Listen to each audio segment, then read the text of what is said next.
Kabar duka datang dari keluarga Raffi Ahmad dan Nagita Slavina. Minggu, tanggal 9 bulan 10 tahun 2016. Sofina, nenek dari Nagita Slavina, menghembuskan napas terakhirnya di Rumah Sakit Medistra, Jakarta Selatan. Kabar duka ini dibenarkan manajer Raffi Ahmad, Mira, saat dihubungi Minggu, tanggal 9 bulan 10 tahun 2016. Iya bener mas. Sekitar jam 3 sore menuju waktu ashar, saya kurang tahu pastinya, kata Mira saat dihubungi. Adapun Gigi, selaku cucu dari Oma Sofina, dikatakan Mira tengah menjalani syuting saat kabar duka tersebut berhembus. Seketika dapat kabar, Gigi langsung menuju ke rumah sakit tempat sang nenek dirawat. Mbak Gigi enggak tahu kalau meninggal, cuma memang sudah cerita-cerita ke aku kalau lagi sakit. Nah kebetulan pas sakratul maut udah ditelepon sama semua keluarga buat ngabarin. Tapi lagi syuting, cuma HP-nya dititipin. Nah pas banyak telepon itu nggak diangkat, padahal itu saat-saat kritis. Pas dicek ternyata telepon dari semua keluarga Gigi, terangnya. Oma Sofiana dikabarkan sudah sejak 2 hari dirawat di Rumah Sakit Medistra. Adapun mengenai sakit yang dialami, manajer Raffi Ahmad tidak begitu rinci mengetahui. Udah 2 hari di Medistra, kalau sakitnya apa aku lupa, tapi sudah diceritain sama Mbak Gigi. Itu pas dirawat langsung masuk ICU, meninggal di usia 82 tahun, terang Mira. Karena lagi syuting, Mbak Gigi langsung datang ke rumah sakit. Pas banget selesai syuting itu pas sakratul maut. Langsung buru-buru ke rumah sakit, sempat lihat jenazahnya. Ya pasti sedih banget, soalnya ini nenek yang paling sayang sama dia, paparnya. Kini, jenazah Oma Sofina telah diberangkatkan ke Yogyakarta. Adapun Raffi dan Gigi pun ikut menyusul guna ikut menghadiri pemakaman nenek tercinta. Senin pagi, tanggal 10 bulan 9 tahun 2016. Iya, terus dari rumah sakit langsung ke Halim, soalnya jenazah dimakamin di Jogja, terangnya. Seperti sudah diberitakan sebelumnya, Nagita Slavina berduka. Nenek yang disayanginya, Oma Sofina, meninggal dunia dalam usia 82 tahun pada Minggu, tanggal 9 bulan 10 tahun 2016. Nagita Slavina dan Raffi Ahmad kemudian langsung berangkat ke Yogyakarta untuk menghadiri pemakaman. Dari 7 santri Pondok Pesantren Lagitan, Tuban, Jawa Timur yang hilang di Sungai Bengawan Solo ditemukan tim SAR gabungan dalam keadaan tewas. 3 korban sudah berhasil diidentifikasi.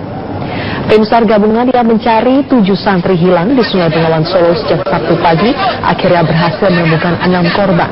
Ke-6-nya ditemukan dalam keadaan tewas di lokasi yang jaraknya berdekatan dengan titik hilangnya para korban. 6 korban langsung dibawa dengan mobil ambulans ke Puskesmas Kecamatan Babat, Lamongan untuk diidentifikasi tim DVI Polda Jawa Timur. Dari hasil identifikasi, 3 jenazah korban berhasil diketahui identitasnya dan segera dibawa ke Polres Lagitan untuk diserahkan kepada keluarga. Sedangkan 3 jenazah lainnya belum diketahui.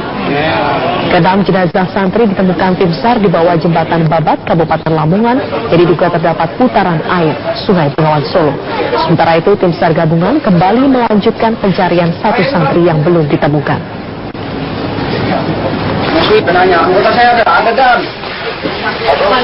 Dan untuk korban saat ini 3 sudah bisa diidentifikasi, kemudian 3 lagi masih dalam proses identifikasi dari tim DVI Polda Jatim.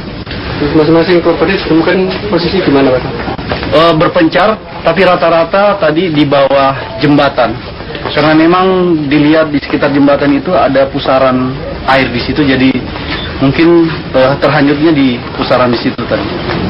Polisi sebab tenggelamnya perahu yang membawa santri Pondok Pesantren Lagitan, Tuban, Jawa Timur. Hingga Sabtu sore, tim SAR gabungan sudah menemukan 6 jenazah dari 7 korban hilang.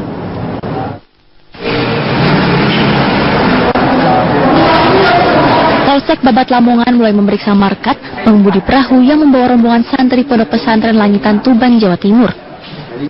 Perahu yang ditumpangi 18 santri Ponpes Langitan tenggelam saat menyeberangi Sungai Bengawan Solo. 7 santri dipastikan hilang, sedangkan 11 santri mampu menyelamatkan diri. Kapolsek Babat Kompol Sodikin mengaku masih menyelidiki penyebab tenggelamnya perahu yang membawa 18 santri Ponpes Langitan. Pengemudi sampai saat ini kami masih melakukan penyelidikan lebih lanjut. Tentunya tetap kami minta keterangan. Ada unsur kelalaian kan? Saya belum bisa menentukan itu unsur kelalaian apa tidak, karena awal sudah saya katakan bahwa ini terkait dengan dinas perhubungan. Perhubungan apa? Darat, laut ada undang-undang masalah tentang perairan. Kondisi perahu sendiri gimana, Kak? Kondisi perahu sebenarnya masih layak. Di polis lainnya enggak? Udah kita amankan itu. Kelebihan muatan nggak, Dan? Masalah kelebihan muatan apa tidak, kami belum tahu kapasitas perahu itu berapa. Sementara itu, sejumlah keluarga korban mulai mendatangi posko pencarian santri yang didirikan tim DVI Polda Jawa Timur. Sambil menangis, keluarga menunjukkan foto dan menjelaskan ciri korban kepada petugas DVI Polda Jatim. Umar Toha, salah satu orang tua santri, mengaku anaknya ikut dalam rombongan santri yang tenggelam. Umar berharap korban segera ditemukan dengan kondisi apapun.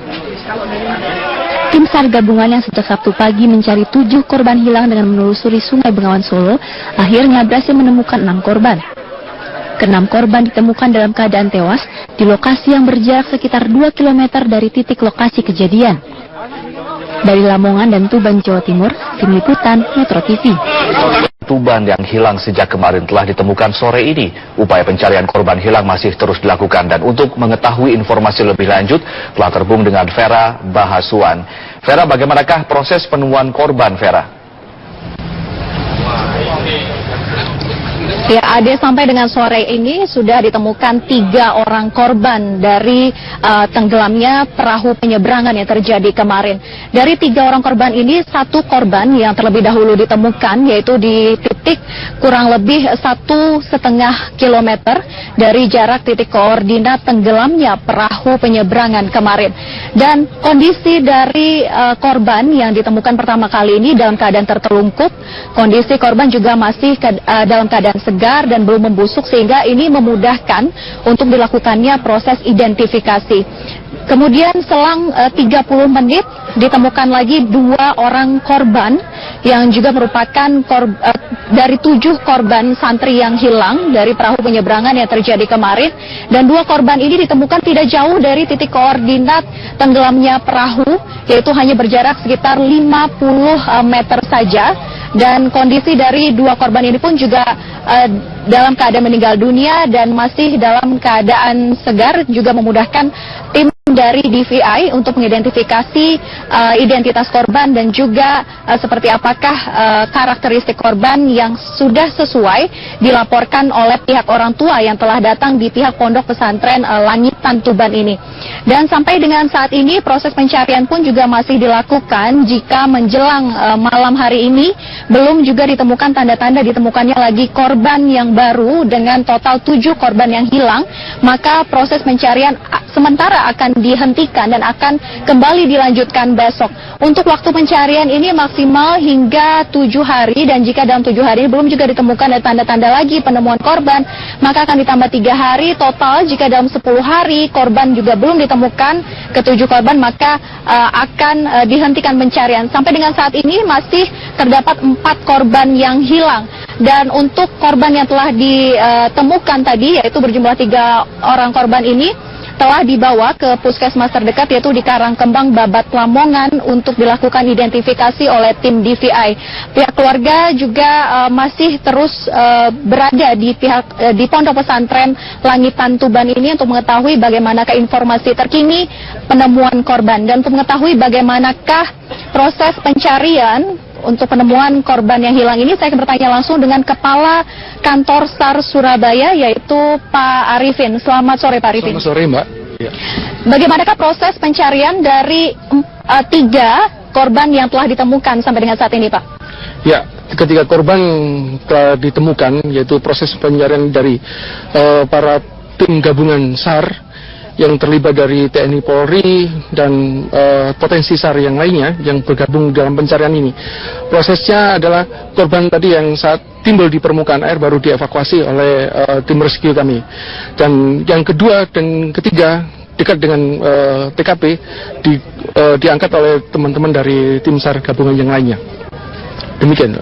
Baik, kemudian bagaimanakah untuk proses pencarian 4 korban yang masih hilang sampai dengan saat ini? Ya, untuk proses pencarian tetap kami sisir sepanjang Sungai Bengawan Solo ini nanti sampai jam 18.30 kita hentikan sementara untuk proses pencarian karena mengingat gelap dan visibility kondisi alam di sini. Baik. Berapa orangkah yang diterjunkan untuk melakukan pencarian dari SAR sendiri ataupun juga gabungan? Oke, dari tim Basarnas sendiri ada 2 tim, yaitu masih 12 orang, dan tim yang lain berjumlah 17 kru yang turun ke lapangan sampai saat ini, yaitu gabungan dari TNI Polri dan potensi SAR lainnya. Baik, terima kasih Pak Arifin. Demikianlah wawancara kami dengan Pak Arifin, yaitu Kepala Kantor SAR Surabaya, dan dapat juga kami informasikan kronologis tenggelamnya perahu penyeberangan yang terjadi kemarin, tepatnya pada pukul 10 pagi, yaitu ke-25 santri dari Pondok Pesantren Langitan Tuban ini ingin melakukan pembelian kebutuhan pokok yang memang biasa mereka lakukan setiap hari Jumat, yaitu di hari libur Pondok Pesantren Langitan, dan mereka ikut menumpang dari perahu yang sedang bersandar di Sungai Bengawan Solo ini untuk menyeberang ke Babat Lamongan untuk membeli kebutuhan pokok tersebut. Namun pada saat hampir bersandar di tempat bersandarnya perahu, tiba-tiba perahu dalam keadaan miring sehingga para korban, ke-25 korban ini panik dan mereka lompat dari perahu, sehingga dengan derasnya arus sungai di Bengawan Solo ini menyulitkan mereka untuk bisa menyelamatkan diri,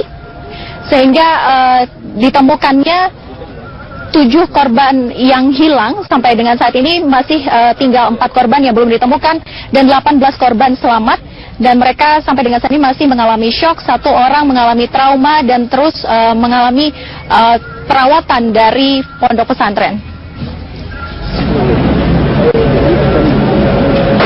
Ade, sementara demikian dapat kami laporkan kembali ke Anda di studio. Vera Bahasuan melaporkan langsung dari Lamongan, Jawa Timur. Terima kasih atas laporan Anda. Kabupaten Tuban, Lamongan, Gresik, dan Bojonegoro dikerahkan untuk melakukan pencarian 7 santri yang hilang akibat perahu yang ditumpanginya tenggelam. Ya, kita bergabung bersama Vera Bahasuan yang akan melaporkannya langsung dari Lamongan, Jawa Timur. Vera, bagaimana proses pencarian 7 santri hingga saat ini? Ya, Maria, sampai dengan saat ini mulai pukul 7 pagi tadi pencarian masih terus dilakukan terhadap 7 santri korban tenggelamnya perahu penyeberangan. Dan dari hasil pencarian sampai dengan saat ini belum ditemukan tanda-tanda karena memang kondisi dari Sungai Bengawan Solo sampai dengan saat ini masih diguyur oleh hujan deras, kemudian juga warna dari sungai ini sangat keruh sehingga menyulitkan dari tim petugas untuk melakukan pencarian. Selain itu juga derasnya arus di dasar sungai sehingga tim dari petugas ini tidak mampu melakukan penyelaman karena visibility nol atau tidak mampunya menyelam ke dasar laut dan melihat keadaan sekitar di dasar laut. Selain itu ada 11 tim gabungan yang melakukan pencarian, yaitu dari BPBD Tuban, kemudian Lamongan, Bojonegoro, dan juga Gresik, dan juga ada tambahan bantuan dari Basarnas, kemudian dari polisi dan juga TNI serta beberapa relawan yang melakukan pencarian hingga saat ini. Pencarian ini akan terus dilakukan, namun jika malam hari nanti belum juga ditemukan tanda-tanda adanya penemuan korban, maka pencarian akan dihentikan sementara. Namun pencarian akan terus dilakukan kembali esok harinya sampai dengan 10 hari batas waktu pencarian. Dan jika sampai dengan 10 hari ini belum juga ditemukan tanda-tanda, maka pencarian terpaksa untuk dihentikan. Sampai dengan saat ini dari 7 korban hilang tenggelamnya perahu penyeberangan ini datang dari beberapa santri di beberapa daerah di Indonesia, di antaranya adalah dari Brebes, kemudian Gresik, Surabaya hingga Sumatera. Dan sampai dengan saat ini juga keluarga dari para korban ini sudah datang dan melaporkan bagaimanakah ciri-ciri maupun juga karakteristik dari anak mereka yang hilang kepada tim DVI di posko penyelamatan yang telah disediakan. Untuk kepentingan dari para santri berjumlah 25 santri yang melakukan penyeberangan dari Tuban ataupun dari Pondok Pesantren Langitan di Tuban ini menyeberang menuju Babat Lamongan dengan tujuan untuk